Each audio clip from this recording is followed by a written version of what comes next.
भगौड़ों के बारे में मत कहिए। इस समय भगौड़ा कौन है, ट्रंप की गुलामी कौन कर रहा है, पूरा देश देख रहा है। देश का प्रधानमंत्री गैस के संकट के इस समय में किस गुफा में छुपा हुआ है, पहले उसको निकाल के लाइए। पहले उसको निकाल के लाइए। प्रधानमंत्री किस गुफा में छुपे हुए हैं के बारे में आप हमारे ऊपर टिप्पणी कर रहे हैं। पूरा देश लाइन में खड़ा है, गांव लाइन में खड़ा है, शहर लाइन में खड़ा है, एक एक इलाका लाइन में खड़ा है, होटल बंद हो रहे हैं। मान्यवर, मैं अदम गोंडवी जी की चंद लाइनों से अपनी बात शुरू करना चाहता हूं कि तुम्हारी फाइलों में गांव का मौसम गुलाबी है, तुम्हारी फाइलों में गांव का मौसम गुलाबी है, मगर ये आंकड़े झूठे हैं, ये दावा किताबी है। सर, भारत की सरकार ने जब विकसित भारत की कल्पना की है तो उस कल्पना के तहत गांव को कहां रखा है, आपके माध्यम से ये देश को मालूम होना चाहिए। हमारे टोटल बजट का भारत सरकार ने जो पूरा बजट 2026 और 27 के लिए प्रस्तुत किया मान्यवर, उसका मात्र 3.6% बजट ग्रामीण विकास के लिए रखा है। यह स्पष्ट करता है सरकार की मंशा को, यह बताता है कि ग्रामीण विकास के लिए आपकी सोच क्या है, ग्रामीण व्यवस्था को आप कैसे संचालित करना चाहते हैं, कितना विकास वहां पर करना चाहते हैं। मान्यवर, बहुत सारी योजनाएं गांव के विकास के लिए चलाने का दावा सरकार की ओर से किया जाता है। उसमें से एक प्रमुख योजना है जिसका ढिंढोरा भारत की सरकार बार बार पीटती है, जल जीवन मिशन, जल जीवन मिशन, हर घर जल की योजना, हर घर जल की योजना। वो जल जीवन मिशन क्या है मान्यवर, जिसके ऊपर आप लाखों करोड़ रुपए अब तक खर्च कर चुके हैं। गांव गांव में पाइप से पानी पहुंचाने के नाम पे लोगों से आप पैसा लेंगे, वहां की जनता को मीटर लगा के पैसे की वसूली करेंगे, जो व्यवस्था पहले नहीं थी। उसके बाद आपने गांव गांव में सड़कों की खुदाई कर दी। जो ग्रामीण व्यवस्था के अंदर जिला पंचायत से सड़क बनी थी, ग्राम सभा से सड़क बनी थी, जो गांव के विकास के लिए पैसा लगा था, उसको जल जीवन मिशन के तहत सड़कें खोद के, गांव के रास्ते खोद के उसको बर्बाद करने का काम किया गया। तो जल जीवन मिशन जन जीवन को अस्त व्यस्त कर रहा है। एक तो ये उस मिशन की खासियत है जो सरकार को सोचना और जानना चाहिए। दूसरी बात मान्यवर, मेरा तो कहना छोड़ दीजिए, भारतीय जनता पार्टी के एक विधायक है ब्रजेश राजपूत जी, उन्होंने उत्तर प्रदेश के सरकार के मंत्री का घेराव किया। मान्यवर, अरे मान्यवर, देश का सबसे बड़ा राज्य है, उसी राज्य से आप भी आते हैं, हम भी आते हैं, उसी राज्य से आप भी आते हैं, हम भी आते हैं। तो अगर एक भ्रष्टाचार के मामले में कोई जानकारी आपके माध्यम से मैं दे रहा हूं तो जानना चाहिए मान्यवर आपको। मान्यवर, रूरल डेवलपमेंट के नाम पे इस जल जीवन मिशन में गांव गांव में टंकियां बनाई गई। उन पानी की टंकियों की हालत जाकर देखिए। वो पानी की टंकियां उद्घाटन से पहले उजड़ जाती हैं, उद्घाटन से पहले उखड़ जाती हैं, टूट जाती हैं, गिर जाती हैं। 5-5, 10-10 करोड़ की टंकियां, पाइपलाइन जो है वो टूट जाती है। तो मैंने तो इसका मामला सबसे पहले उठाया था, तब सरकार ने हमारी बात नहीं सुनी, कई मुकदमे मेरे ऊपर उल्टा करा दिया। लेकिन इनके एक विधायक ने मान्यवर अपने ही मंत्री का घेराव कर लिया, ब्रजेश राजपूत जी ने, और बीजेपी के विधायक ने कहा कि इस योजना में जबरदस्त भ्रष्टाचार है। इसलिए ये योजना भ्रष्टाचार की भेंट चढ़ चुकी है। दूसरी बात आते हैं, आपने गांव के अंदर जो तमाम और स्कीम शुरू की और उसकी हकीकत क्या है, कितना बजट निर्धारित किया, कितना खर्च किया।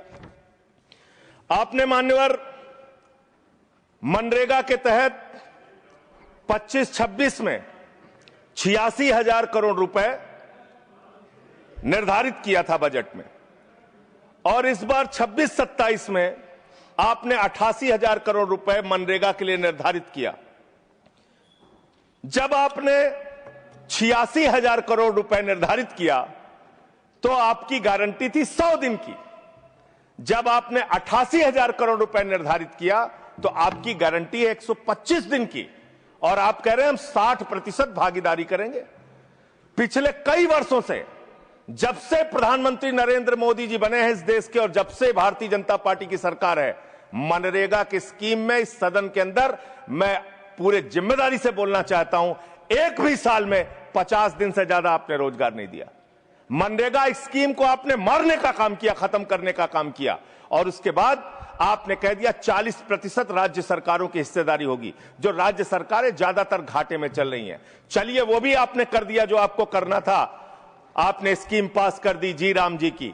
लेकिन मुझे आप जरा कृपा करके बताइए, आपके हिस्से का 125 दिन के हिसाब से रुपया बैठता है मंत्री जी 2 लाख करोड़ रुपए, तो आपने तो निर्धारित ही 88,000 करोड़ रुपए किया है। तो आप इस स्कीम में क्या सोचते हैं, क्या आपकी योजना है और कितना आप बजट निर्धारित करना चाहते हैं? यानी कि आपकी मंशा ही साफ नहीं है कि आप मनरेगा स्कीम को गांव-गांव तक चला सके। इसके बाद मान्यवर आते हैं, एक मिनट माननीय मंत्री। करना चाहता हूं कि जब मैं बोलूं तब आप सुनने जरूर उपस्थित रहना, बोल के चले मत जाना, एक एक चीज का जवाब दूंगा।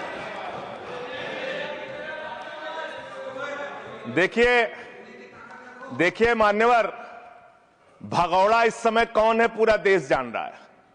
भगौड़ों के बारे में मत कहिए। देश का प्रधानमंत्री गैस के संकट के इस समय में किस गुफा में छुपा हुआ है, पहले उसको निकाल के लाइए। पहले उसको निकाल के लाइए। प्रधानमंत्री किस गुफा में छुपे हुए हैं? प्रधानमंत्री के बारे में आप हमारे ऊपर टिप्पणी कर रहे हैं, का प्रयोग नहीं करेंगे। आप हमारे ऊपर टिप्पणी कर रहे हैं, ये आप हमारे ऊपर टिप्पणी कर रहे हैं। पूरा देश गैस की लाइनों में खड़ा है, यहाँ पर शामिल प्रधानमंत्री गुफा में छिपे हुए हैं। प्रधानमंत्री को निकाल के लाइए, प्रधानमंत्री को निकाल के लाइए। मुद्दों पे बात नहीं करेंगे। इस्तेमाल किया है, ये शब्द ठीक नहीं है। अरे मान्यवर, आप मेरा समय जा रहा है। मान्यवर महोदय, मान्यवर मेरा समय जा रहा है, कृपा करके समय। जी राम जी ने आपको जी राम जी पर रात को 1:30 बजे तक मैंने चर्चा सुनी, और जब उत्तर देने की बारी आई तो विपक्ष भाग गया था। इसलिए मैं निवेदन कर रहा हूं कि रहना जरूर, एक एक चीज का जवाब दूंगा, एक एक चीज का। दूसरी चीज है, जो भगोड़ा शब्द है उसको उसमें शामिल नहीं करेंगे।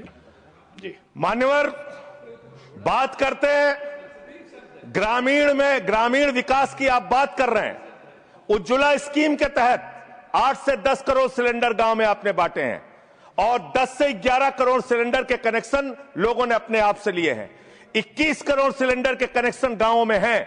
मैं आपके माध्यम से इस सरकार से पूछना चाहता हूं, मध्य एशिया के अंदर जो युद्ध चल रहा है इजराइल और अमेरिका और ईरान के बीच में, आप क्यों इजराइल की चमचागिरी में खड़े हो गए, जिसके कारण से हिंदुस्तान को आज गैस का संकट भुगतना पड़ रहा है। पूरा देश लाइन में खड़ा है, गांव लाइन में खड़ा है, शहर लाइन में खड़ा है, एक एक इलाका लाइन में खड़ा है।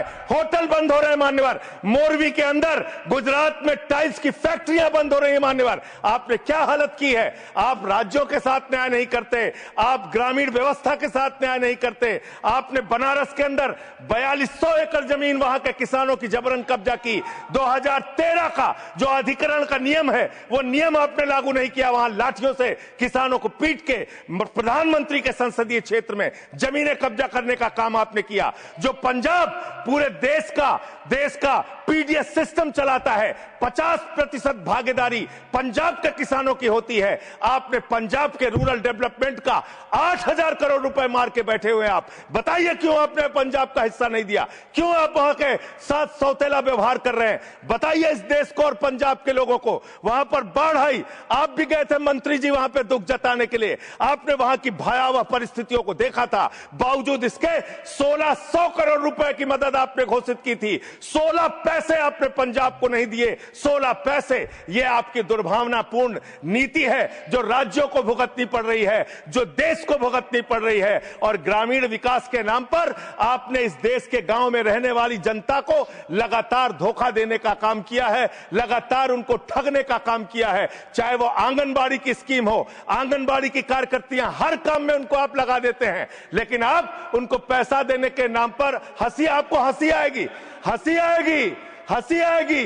आंगनबाड़ी की योजना गांव में ही चलती है, गांव में ही चलती है, हंसी आएगी आपको। मान्यवर, मैं अंत में एक ही बात कहना चाहता हूं। मंत्री जी ने कहा भागिएगा नहीं, मैं बिल्कुल बैठ के आपकी एक एक बात को सुनूंगा मंत्री जी, ध्यान से सुनूंगा। जितनी बात मैंने कही है उसका पूरा जवाब दीजिएगा, और अगर आप जवाब नहीं दे पाएंगे तो मुझे भी उस वक्त बोलने का अवसर दीजिएगा। आप ही अकेले बोलने का अधिकार रखते हैं, ऐसा नहीं होना चाहिए। और दूसरी बात मान्यवर, दूसरी बात, इस समय भगोड़ा कौन है, ट्रंप की गुलामी कौन कर रहा है, पूरा देश देख रहा है। कि तू लाख बेवफा है मगर सर उठा के चल, दिल रो पड़ेगा तुझे पशेमान देखकर। Thank you so much. Thank you.